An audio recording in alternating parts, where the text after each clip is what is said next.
त्याला आता आम्ही थोडा आराम करू आणि इकडे निघू डिसेंड करू मग. आणि आता जाऊ आता ढाकगडावरती. केव तर आता आमची कंप्लीट झाली, तुम्ही बघू शकतात. हे समोर मंदिर दिसतच असेल तुम्हाला. केव कंप्लीट झाली आहे, म्हणजे ढाकबैरी गुहा ते तर आमची कंप्लीट झालेली आहे. तर कितीतरी तरी ऑलमोस्ट 3 तास लागले आम्हाला इथे ट्रेकिंग करत यायला. ट्रॅक खूप अवघड आहे, हार्ड लेवलमध्ये ट्रॅक आहे. कटिंग सुनीत मोडलाला म्हणून ढाकबैरीला ओळखलं जातं. तर आता जाऊ पुढे. तर चला भेटू तुम्हाला आता वरती गडावरती जाऊन.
इकडनं हा टप्पा दिसतोय तुम्हाला,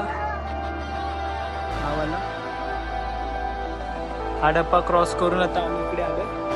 आता इकडनं पुढे जाणार आणि जाणार ढाक गडावरती. इकडनं आलो, भैरी देवाचं मंदिर आहे ना, तिकडनंच खाली उतरून इकडे राईटला असा यो पॅच बनलाय. बघा किती डिफिकल्ट आहे.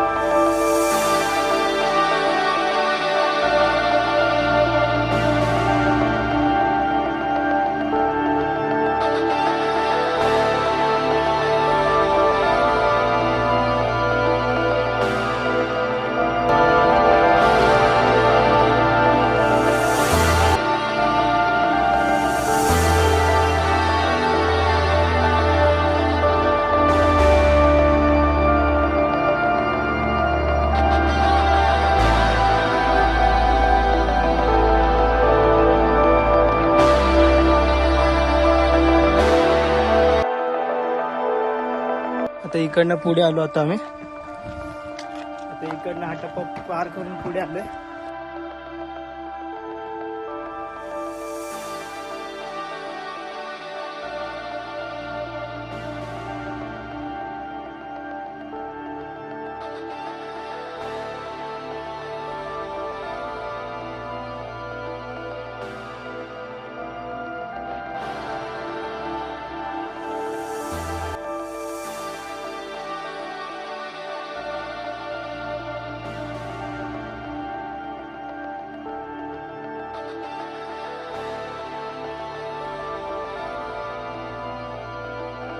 आता हा टप्पा क्रॉस करून आम्ही वरती आलोय.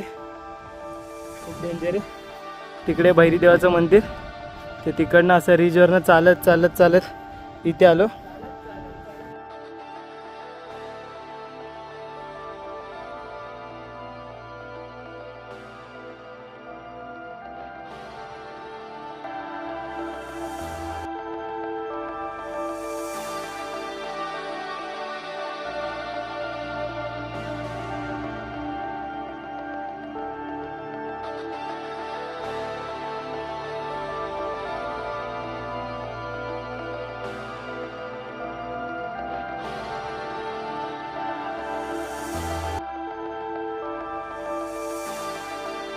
इकडे ढाकगड आहे, हा वरती तुम्हाला दिसत असेल.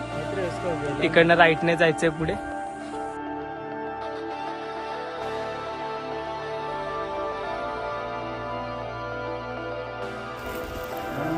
चालू केलाय ढाकगडाचा ट्रॅक. खूप डिफिकल्ट आहे ढाकगड पण माहिती तू सिग्नल नाही काय नाही, अजून खूप वरती जायचं. एवढं ट्रॅक करून आलो. इकडे बोर्ड बघायला भेटतो ढाकगड. तर चला आता पुढे. खूप डिफिकल्ट आहे ढाकगड पण खूप डिफिकल्ट आहे, वाटतं खूप सोपं.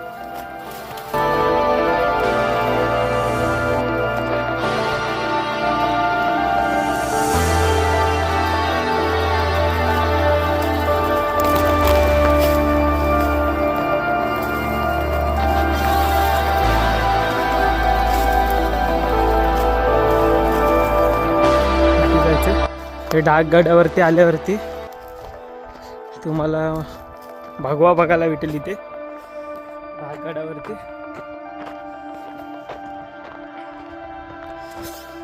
बघू शकता ढाकगडावरती हा भगवा. आणि समोरचा व्ह्यू सह्याद्री रेंज. गडावरती भगवा लावलाय मस्तपैकी. चला आता बघू पुढे अजून काय गडावर.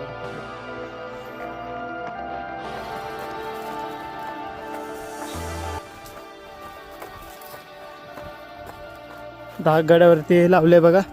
इकडं तुंग, मोरगिरी, कोरीगड, नागफणी, राजमाची, सोनगिरी, माणिकगड, कर्नाळा, इशालगड, प्रबलगड, सोंडाई, पेप, चंदेरी, मलंगड आणि ते सिद्धगड.